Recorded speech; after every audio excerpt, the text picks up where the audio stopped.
Hey dear students, Assalamu alaikum wa rahmatullahi wa barakatuhu to all of you. May peace, mercy and blessings of Allah subhanahu wa ta'ala to all of you. Dear friends, previous lecture में means lecture number 6 में हमने discuss किया था example number 9 and example number 10. Okay?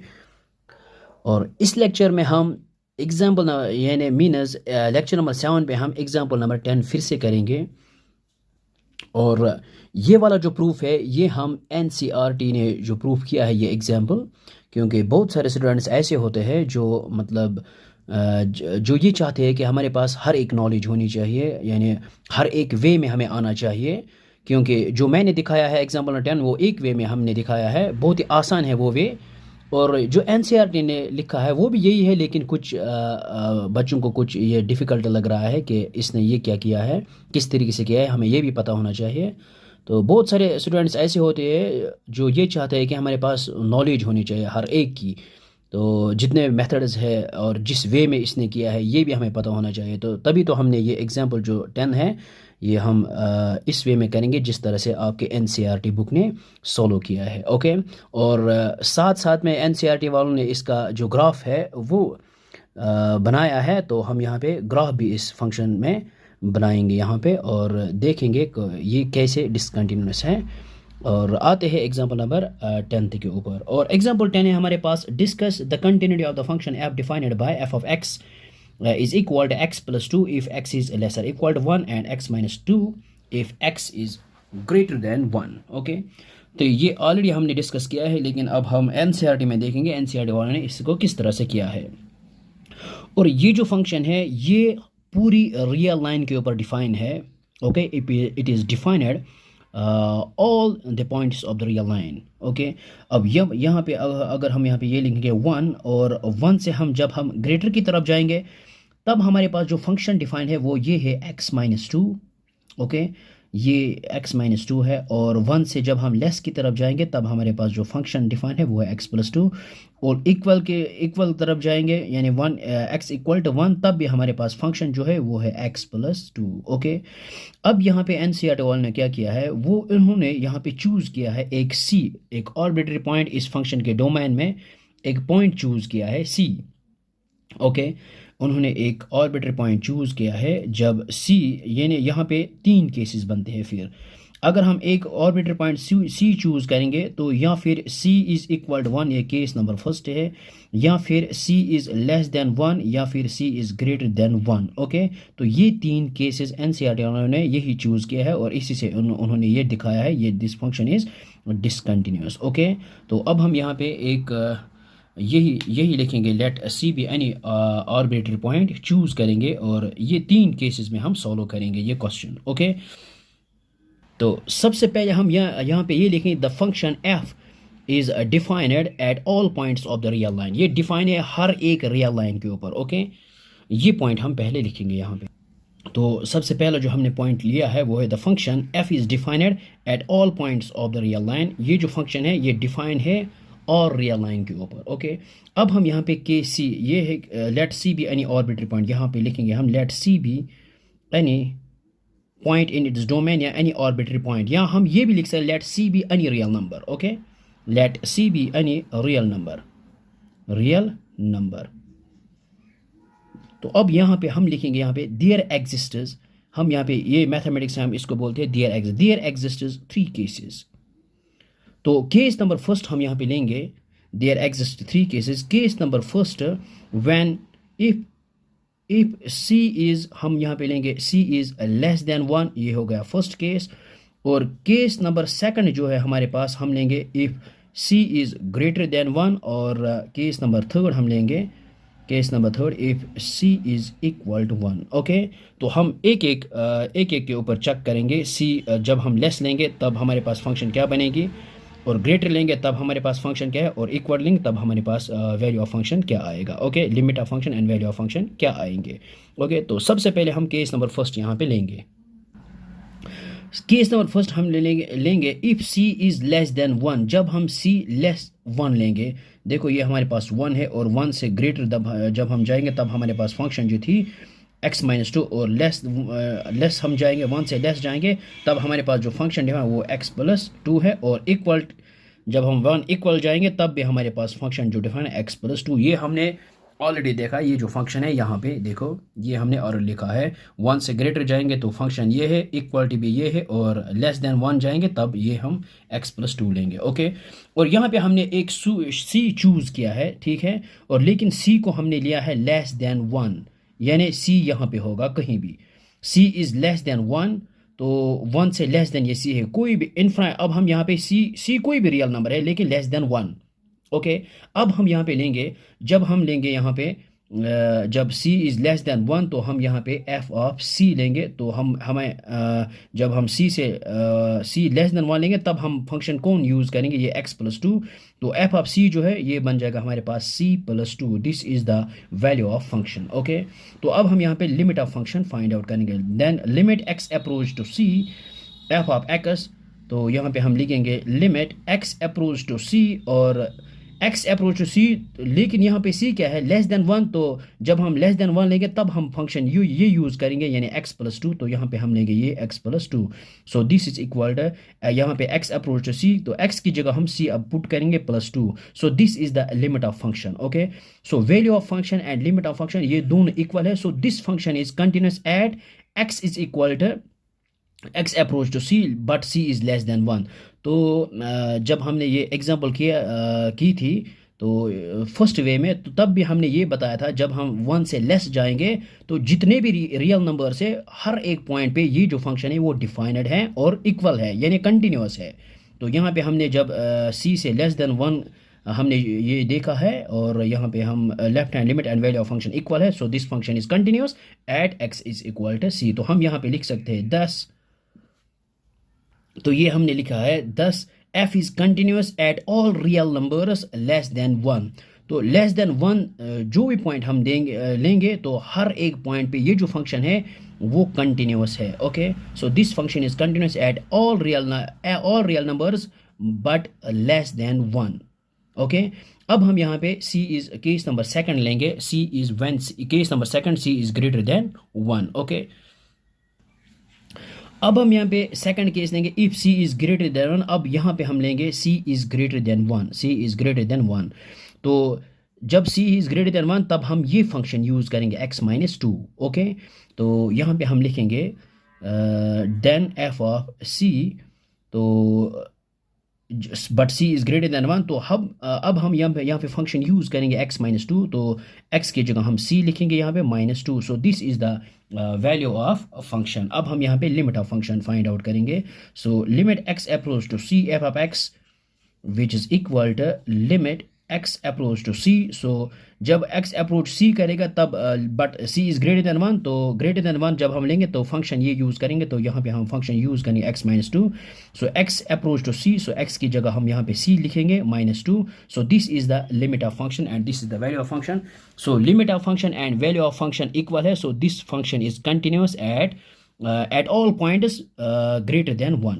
Okay, so हम यहाँ पे लिख सकते हैं, यहाँ पे हम लिखा है limit x approach to c f of x is equal to value of function, so this function is continuous, so f is continuous, so हमने यहाँ पे लिखा है f is continuous at all points greater than 1। Okay, तो जब हमने ये example की थी पिछले लेक्चर में, तो हमने यही कहा था कि ग्रेटर देन 1 जब हम जाएंगे कोई भी रियल नंबर पे हम जब चेक करेंगे तो ये फंक्शन जो है ये कंटिन्यूस है, और लेस देन 1 जाएंगे तब भी ये कंटिन्यूस है, लेकिन इक्वल की तरफ जाएंगे तब ये फंक्शन कंटिन्यूस नहीं है, क्योंकि अगर हम 1 से लेफ्ट की तरफ देखेंगे तो एक फंक्शन डिफाइन है और राइट की तरफ देंगे तो दूसरी फंक्शन डिफाइन है, तभी ये कंटिन्यूस यहाँ पे नहीं है। यहाँ पे क्या है, केस नंबर फर्स्ट में हमें ये जब हमने c लेस देन 1 किया तब भी हमारे पास ये फंक्शन जो है कंटिन्यूस है, और जब हम ग्रेटर की तरफ गए तब भी हमारे पास ये फंक्शन कंटिन्यूस है। अब हम जो नेक्स्ट केस है, केस नंबर थर्ड जो है c इज इक्वल टू 1, तो इक्वल टू 1 पे ये कंटिन्यूस बिल्कुल नहीं है, क्योंकि वहाँ पे left hand limit and right hand limit coincides नहीं कर रही है, यानी इक्वल वैल्यूज नहीं आते हैं। तो अब हम यहाँ पे देखेंगे वही आते हैं केस नंबर थर्ड के ऊपर। तो हमारे पास केस नंबर थर्ड जो है, if c is equal to 1, तो हम यहाँ पे क्या चेक करेंगे, then left hand limit and right hand limit of f at x equal to 1, ये हम यहाँ पे चेक करेंगे। ओके, तो यहाँ पे लिखेंगे हम left hand limit so limit x approach to 1 negative की तरफ जाएंगे जो हमारे पास फंक्शन है।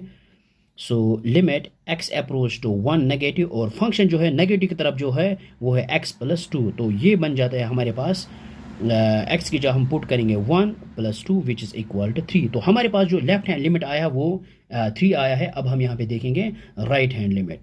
Now right hand limit which is equal to, यहाँ पे लिखेंगे equal to limit x approach to 1 positive f of x which is equal to limit x approach to 1 positive, और पॉजिटिव की तरह जब हम पॉजिटिव की तरफ जाएंगे तब हमारे पास फंक्शन जो डिफाइन है वो है x माइनस 2। यहाँ पे यूज़ करेंगे x माइनस 2 ये वाली फंक्शन। अब x की जगह हम पुट करेंगे 1 which is equal to 1 minus 2, so this is equal to minus 1.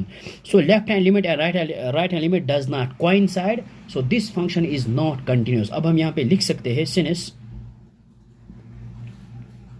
so यहाँ पे हमने क्या लिखा है, sinus left hand limit and right hand limit of f at x equal to 1 do not coincide. ये coincide नहीं कर रही है। यहाँ पे हम ये भी लिख सकते हैं left hand limit is not equal to right hand limit, so this function is not continuous. Okay, so f is not continuous, यहाँ पे लिखेंगे f is not continuous at x is equal to a. Okay, x equal to 1. so मैंने जब हमने वो previous lecture में ये discuss किया था सेकंड वे में, तो तब भी हमने यही कहा कि x is the only point of discontinuity. Okay, वहाँ पे हमने क्या लिखा है, therefore x is equal to 1 is the only point of discontinuity. So यहाँ पे हमने लिखा है x is equal to 1 is the only point of discontinuity of f। Okay, तो वहाँ पे भी हमने यही कहा था कि अगर हम यहाँ पे जाएंगे 1 से ग्रेटर की तरफ जाएंगे, 1 से फिर इंटीजर आता है 2, और 2 से फिर आता है 3 up to infinite number of real numbers, तो हर एक पॉइंट पे ये कंटिन्यूस है। और लेफ्ट की तरफ जाएंगे इनफाइनाइट तक, तो हर एक पॉइंट पे ये कंटिन्यूस है। लेफ्ट हैंड तरफ जाएंगे तो यहाँ पे 0 आएगा इंटीजर में, तो फिर -1 -2 अप टू इनफाइनाइट तक जाएंगे, हर एक पॉइंट पे ये कंटिन्यूस है, लेकिन 1 के ऊपर ये कंटिन्यूस बिल्कुल नहीं है। तो so x is equal to 1 is the only point of discontinuity. Okay, तो अब आते हैं इसके ग्राफ के ऊपर। हम यहाँ पे इसकी जो है ग्राफ बनाएंगे यहाँ पे। ओके नो, अब हम इस फंक्शन की जो है ग्राफ ड्रा आउट करेंगे यहाँ पे। तो इसका जो हम यहाँ पे ग्राफ बनाएंगे, तो देखो हमारे पास जो फंक्शन है x प्लस 2, ये कब डिफाइन है, x is lesser equal to 1। तो यहाँ पे हम ये सेपरेट दो फंक्शंस लेंगे। ये हमारे पास y इज इक्वल, ये फंक्शन x प्लस 2 इफ ये कब डिफाइन है, x is lesser equal to 1। So 1 से लेकर नेगेटिव तक, यानी हमें क्या पुट करना है यहाँ पे, इनपुट क्या क्या देने हैं, 1 फिर आता है 1 से लेस जाएंगे, फिर 0 -1 -2 up to so on minus infinity तक। तो हम इसको इस तरह से भी लिख सकते हैं, हमें क्या क्या वैल्यूज़ देने हैं यहाँ पे। ये हो गया यहाँ पे -इन्फिनिटी से लेकर, तो यहाँ पे हम लेंगे -3 -2 -1 0 और 1। सो 1 से लेकर 0 -1 अप टू -इन्फिनिटी तक हम इस फंक्शन में ये वैल्यूज़ यूज़ करेंगे, क्योंकि ये फंक्शन जो है डिफाइंड है 1 से लेकर जितने भी नेगेटिव रियल नंबर्स है, infinite number of real numbers, तो तब ये फंक्शन हमें यूज़ करनी है। ओके, हो गया, ये है फर्स्ट केस। अब जो हमारे पास ये सेकंड केस है, ये हम सेकंड फंक्शन लेंगे, y इज इक्वल टू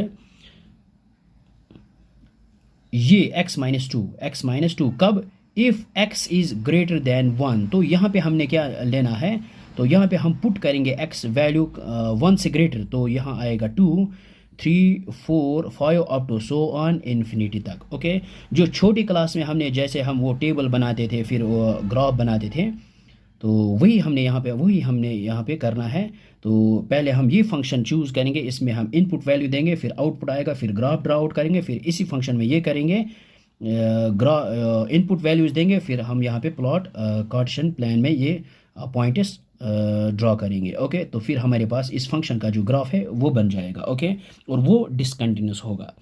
तो सबसे पहले हम लेंगे ये फंक्शन, हमारे पास जो है ये, और यहाँ पे हम ये बनाएंगे जो हमने छोटी क्लास में किए हैं। तो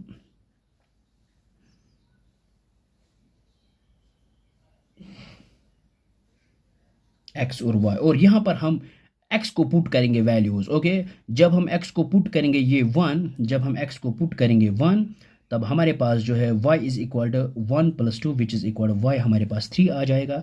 और जब हम यहाँ x को 0 पुट करेंगे तो y हमारे पास 2 आएगा। और इसके बाद जब हम x को पुट करेंगे -1 तो हमारे पास जो y का वैल्यू आएगा वो आएगा 1। और जब हम -2 पुट करेंगे यहाँ पे तो हमारे पास जो y का वैल्यू वो 0 आ जाएगा। ओके, इसके बाद जब हम पुट करेंगे -3, सो -3 + 2 विच इज़ इक्वल -1, तो यहाँ पे हमने पुट किया है -3। और इसके बाद जब हम -4 पुट करेंगे यहाँ पे तो हमारे पास -4 + 2 विच इज़ इक्वल टू -2 यहाँ पे आ जाएगा। ओके, तो ये पॉइंट्स अब हम यहाँ पे ग्राफ पे प्लॉट करेंगे। और इसके बाद यहाँ पे भी ये जो सेकंड फंक्शन है और पहले इसमें इनपुट वैल्यूज़ देंगे और कहाँ से देना है हमें 2 से। तो ये हमारे पास x के कोऑर्डिनेट्स ये y है। और जब हम x पुट करेंगे यहाँ पे 2, तो जब हम x पुट करेंगे 2 तो y हमारे पास 0 आ जाएगा। जब हमारे पास जब हम x को पुट करेंगे 3 तो हमारे पास 3 - 2 विच इज़ इक्वल टू 1। जब हम यहाँ पे 4 करेंगे 4 - 2 विच इज़ इक्वल टू 2। जब यहाँ पे 5 करेंगे पुट तो हमारे पास 3 आएगा। जब हम यहाँ पे 6 पुट करेंगे तब हमारे पास 4 आ जाएगा। ओके, तो क्योंकि यहाँ पे हमें क्या करना है, x ग्रेटर देन 1, x को पुट वैल्यूज़ करना है ग्रेटर देन 1, 1 नहीं देना है। ओके, सो 1 से ग्रेटर यहाँ पे इनपुट्स आपको देने हैं इस फंक्शन में।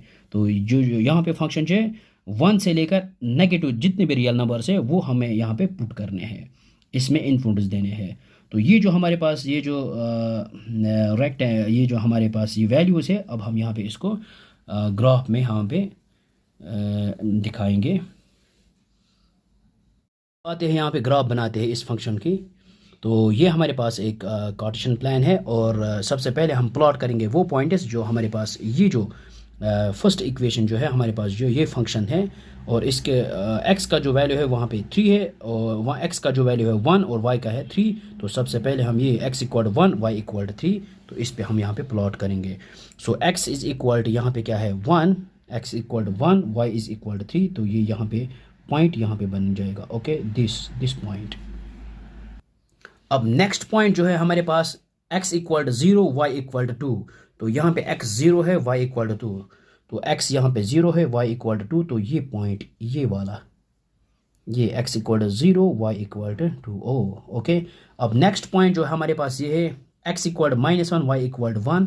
तो यहाँ पे है x = -1, ये है x = -1 y = 1। तो ये यहाँ पे आ जाएगा this point. Okay, x = -1 y = 1, ये वाला पॉइंट।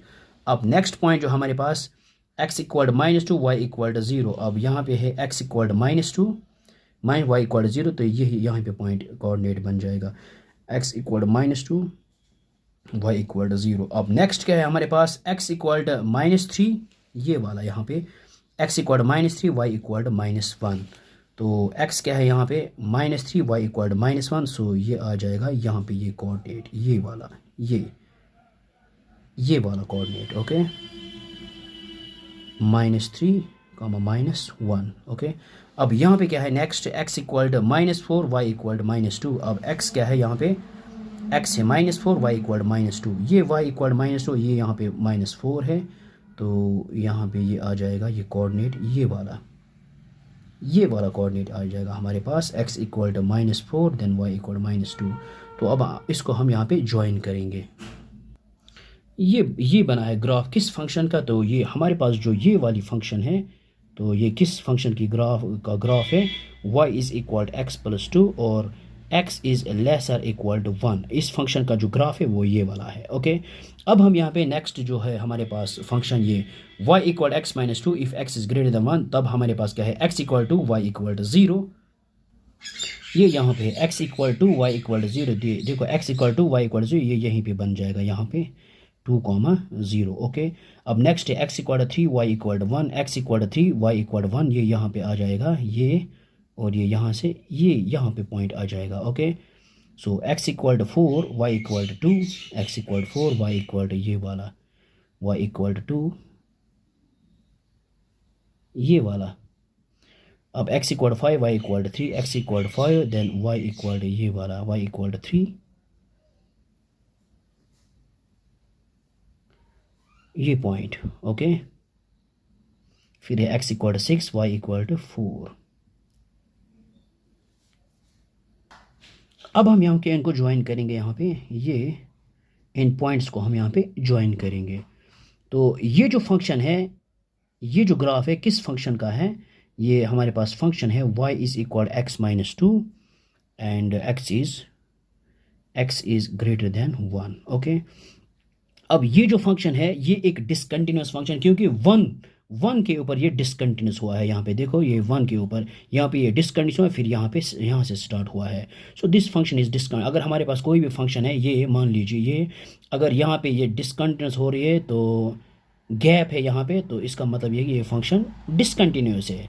अगर हम यहाँ पे देखेंगे ये वाला जो है साइन फंक्शन, ये कंटिन्यूस होता है, क्योंकि यहाँ पे कहीं पे ब्रेक या गैप नहीं होता है। ओके, तो यहाँ पे जो 1 है, 1 के ऊपर ये डिसकंटिन्यूस है, तो फिर यहाँ पे ये डिसकंटिन्यूस हुआ है और फिर ये स्टार्ट हुआ है 2 से। तो अगर हम यहाँ पे लेंगे तो यहाँ 1 पे ये डिसकंटिन्यूस हुआ है। Okay, so 1 is not included, तो ये यहाँ पे 1 से डिसकंटिन्यूस हुआ है।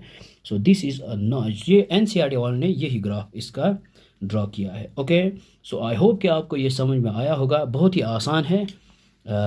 Thanks for watching this video. Okay.